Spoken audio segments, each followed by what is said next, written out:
कहा जाता है कि लोकतंत्र तब तक अधूरा है जब तक कि लोकतंत्र की शक्तियों का विकेंद्रीकरण ना हो, अर्थात डिसेंट्रलाइजेशन ना हो। नमस्कार, मेरा नाम रोहित कुमार, तरुण आईएएस के डिजिटल प्लेटफॉर्म पर आपका स्वागत है। आज बात करेंगे 5 जनवरी है आज 2022 और 5 जनवरी के द हिंदू का एक सबसे प्रमुख आर्टिकल है the values of local self governance. जैसा कि आप सभी जानते हैं, लोकल सेल्फ गवर्नेंस या लोकल बॉडीज जैसे आप पंचायती राज सिस्टम या फिर आप म्युनिसिपैलिटीज भी कहते हैं। तो आज हम इसी के बारे में चर्चा करेंगे कि क्या लोकल सेल्फ गवर्नेंस की वैल्यू क्या है।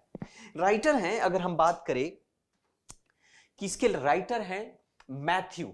मैथ्यू एक लीगल कंसल्टेंट हैं और विजिटिंग फैकल्टी हैं आपके आजिम प्रेमजी यूनिवर्सिटी बेंगलुरु के अंदर में। ध्यान से समझने की जरूरत है कि आखिर हमारे देश के अंदर में पंचायती राज सिस्टम या फिर कहे कि लोकल सेल्फ गवर्नेंस की जरूरत क्यों पड़ी।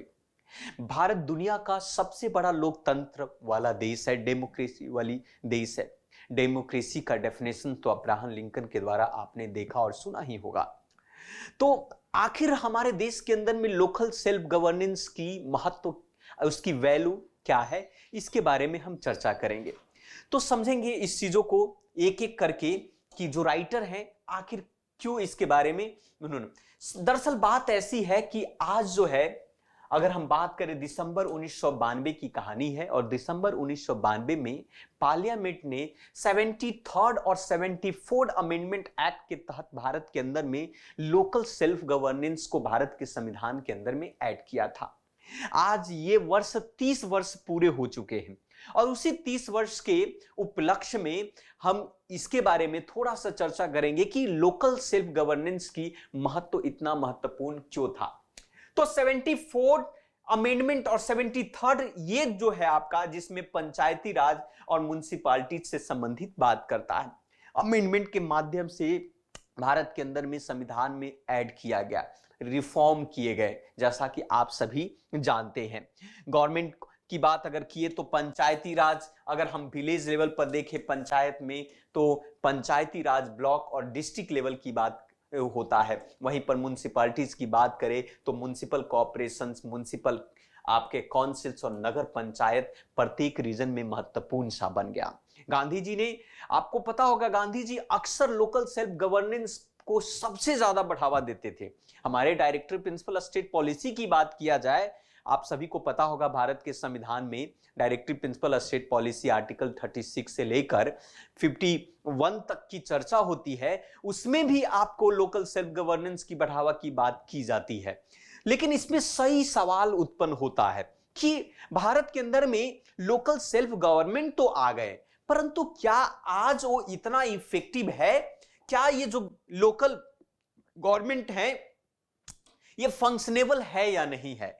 लोकल सेल्फ गवर्नमेंट एक तरीके से सेल्डम की तरह दिख रहा है, कभी कभी दिखने को मिलता है। भारत के संविधान में आपको कह सकते हैं कि डिसेंट्रलाइजेशन एक तरीके से एक्सेप्शनल है। दुनिया में कोई ऐसा देश नहीं है, कोई भी देश का संविधान नहीं है जहां पर शक्तियों का विकेंद्रीकरण किया गया है, डिसेंट्रलाइजेशन किया गया है। लेकिन भारत का संविधान जो है अपने पावर का डिसेंट्रलाइजेशन किया। भारत के अंदर में जो गवर्नमेंट होती है, 3 टियर ऑफ द गवर्नेंस की बात की जाती है, central level, second state level और तीसरा आपका लोकल बॉडी, जिसे लोकल गवर्नेंस या आप पंचायती राज या म्युनिसिपैलिटीज कहते हैं। तो बहुत सारे रिफॉर्म किए गए, म्युनिसिपल गवर्नमेंट को देखा गया यहां पर, लेकिन आज ये इनइफेक्टिव है, ये अप्रभावित है। इन सभी होने के बावजूद ये प्रभावशाली इतना नहीं है। इसके पीछे के रीजन क्या है, इसके पीछे कारण क्या है, इन सभी चीजों पर चर्चा करने की बात की जा रही है। फिर भी अगर हम देखें, वी सेलिब्रेटेड, अगर बात किया जाए तो 30th anniversary of this reform की बात की गई और इसमें इस फंडामेंटल बहुत सारे सवाल उत्पन्न होता है। 3-4 सबसे प्रमुख क्वेश्चंस यहां पर अराइज होता है कि why should local government B empowered. आखिर हमें लोकल गवर्नमेंट को आखिर एम्पावर्ड करने की आवश्यकता क्या है? क्यों जरूरत है लोकल गवर्नमेंट को इंपावर्ड करना। और दूसरा प्रश्न ये अराइज होता है कि why are the weak despite to constitutional reform. संविधान में रिफॉर्म होने के बावजूद भी, संविधान में सुधार होने के बावजूद भी आज ये इनइफेक्टिव क्यों है, ये अप्रभावी क्यों है, ये कमजोर क्यों है, ये इस पर भी प्रश्न बनता है। और तीसरा सबसे महत्वपूर्ण प्रश्न बनता है कि how can idea of local self government to revive, local self government के आइडिया को फिर से कैसे जिंदा किया जाए, रिवाइव किया जाए, उसको इफेक्टिव किया जाए, इफिशिएंट किया जाए, कैसे उसको फंक्शनल बनाया जाए। इन तीन प्रमुख मुद्दों पर चर्चा करने की आवश्यकता है और समझने की आवश्यकता है कि लोकतंत्र तो है भारत का, विकेंद्रीकरण तो है, लेकिन शक्तियों का सही उपयोग नहीं हो रहा है। तो इस पर विचार करने की आवश्यकता है कि भाई लोकतंत्र में शक्तियों का विकेंद्रीकरण तो हुआ, लेकिन क्या वो शक्ति सद में उसका सदुपयोग हो पा रहा है या नहीं हो पा रहा है, इसी पर चर्चा की जा रही है। यहां पर इसी को हम समझने की जरूरत है आपका, है ना। तो सबसे पहले यहां पर देखते हैं normative basis of local self governance का। सबसे पहले समझ की बात करते हैं, understanding the normative basis of the local self government की अगर बात करें, उसके महत्व की बात करें, उसके इन्फॉर्म की बात करें, तो कहा जाता है कि गवर्नमेंट, लोकल गवर्नमेंट से एक इंस्टीट्यूशनल इन्फॉर्म की बात की जाती है। मतलब कहीं ना कहीं लोकल सेल्फ गवर्नेंस जो है ना, एक तरीके से एक ग्राउंड से जुड़ा हुआ एक लोकतंत्र को जिंदा करता है। कहने का तात्पर्य यही है कि भाई हर व्यक्ति लोकतंत्र के सही मतलब को समझता है, हर ग्राउंड लेवल तक व्यक्ति जो है, लोकतंत्र क्यों लाया गया था, राजतंत्र और लोकतंत्र में अंतर क्या है। लोकतंत्र में लोक और तंत्र, एक ऐसा तंत्र जिसका संचालन लोगों के द्वारा किया जा रहा है, और उसमें सबसे ग्राउंड स्तर पर वो हमारा है लोकल सेल्फ गवर्नेंस की बात होती है। अगर वो ग्राउंड स्तर पर उसको बेहतर तरीके से संचालन नहीं हो रहा है, तो कहीं ना कहीं लोकतंत्र में लूप होल सा महसूस होता है। तो फर्स्ट कहता है, कुछ आर्गुमेंट्स यहां पर जन्म लेते हैं।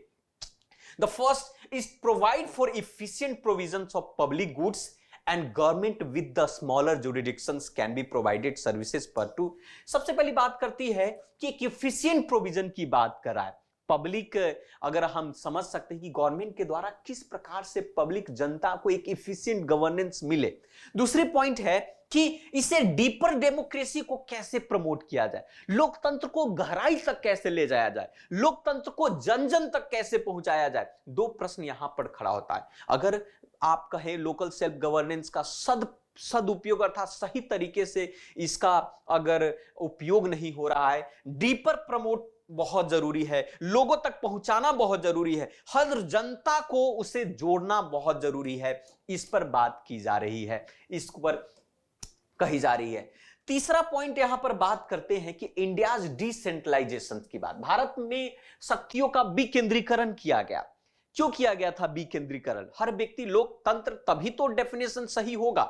तो उसी को मद्देनजर रखते हुए भारत के संविधान के अगर बात करें 73rd और 74th अमेंडमेंट एक्ट के दौरान जो है, भारत के संविधान के अंदर में पंचायती राज सिस्टम और म्युनिसिपैलिटीज को ऐड किया गया, ताकि जो है पावर, ताकत, शक्ति को ग्राउंड लेवल तक पहुंचाया जाए, है ना। वहां पर स्कीम्स, ताकि इकोनॉमिक डेवलपमेंट, सोशल जस्टिस, मतलब कह सकते हैं कि सामाजिक न्याय, आर्थिक विकास, समाज के अंदर में जन कल्याण की सद्भावना के साथ जो है जन जन तक उसे उनके अधिकार को पहुंचाया जाए। They also mandate to regular conduct of the आपकी लोकल इलेक्शंस प्रोवाइडेड फॉर, मतलब कह सकते हैं कि इसमें रिजर्वेशंस की भी बात की गई शेड्यूल्ड कास्ट्स के लिए, या फिर आप कह सकते हैं कि ओबीसी, अदर बैकवर्ड कास्ट, महिलाओं के लिए रिजर्व किया गया सीटों को, ताकि सबको अधिकार मिले, लोकतंत्र में सबको मौका मिले गवर्नेंस करने का, है ना।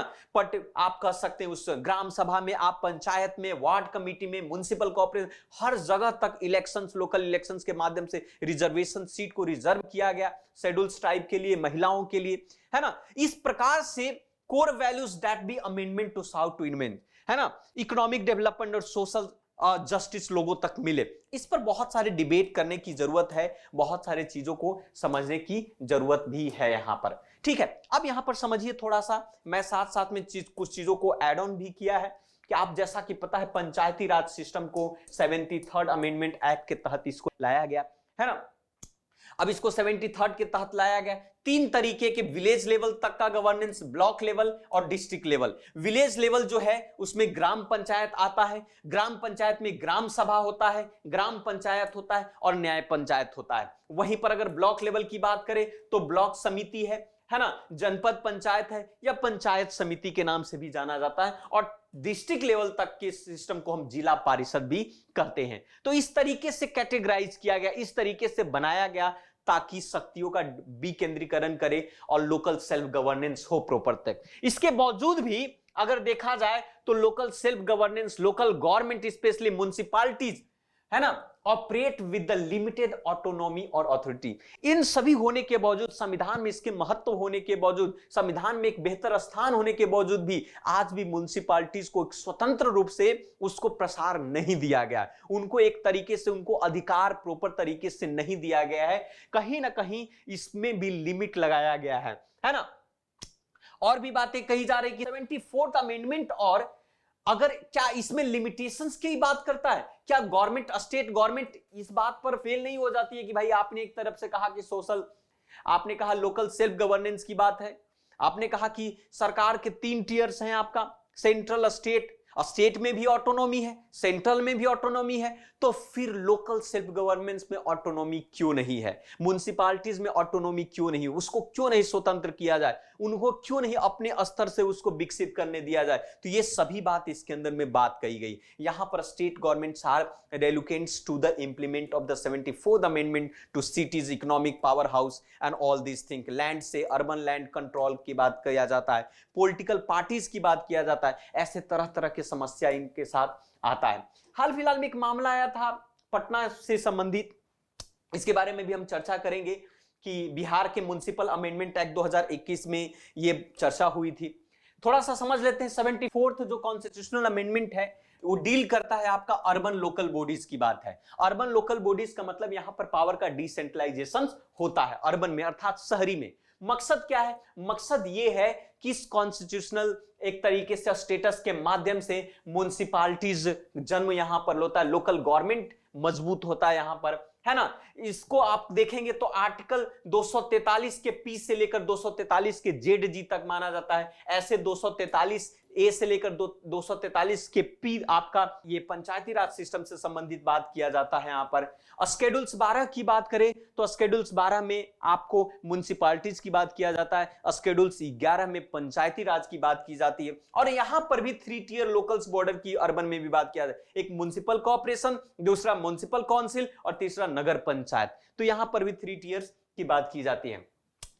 कुछ दिन पहले की बात है, कोर्ट ने 74th अमेंडमेंट को लेकर कहा कि थोड़ा सा नैरो तरीके से इसका विश्लेषण किया है। एक कंटेक्स्ट देखते हैं। पटना हाईकोर्ट जो है हाल फिलहाल में एक डिक्लेरेशन जारी किया कि प्रोविजन में बिहार म्युनिसिपल अमेंडमेंट एक्ट 2021 को as a unconstitutional is a path breaking की तरह इसको माना है कि अनकॉन्स्टिट्यूशनल। क्यों भाई?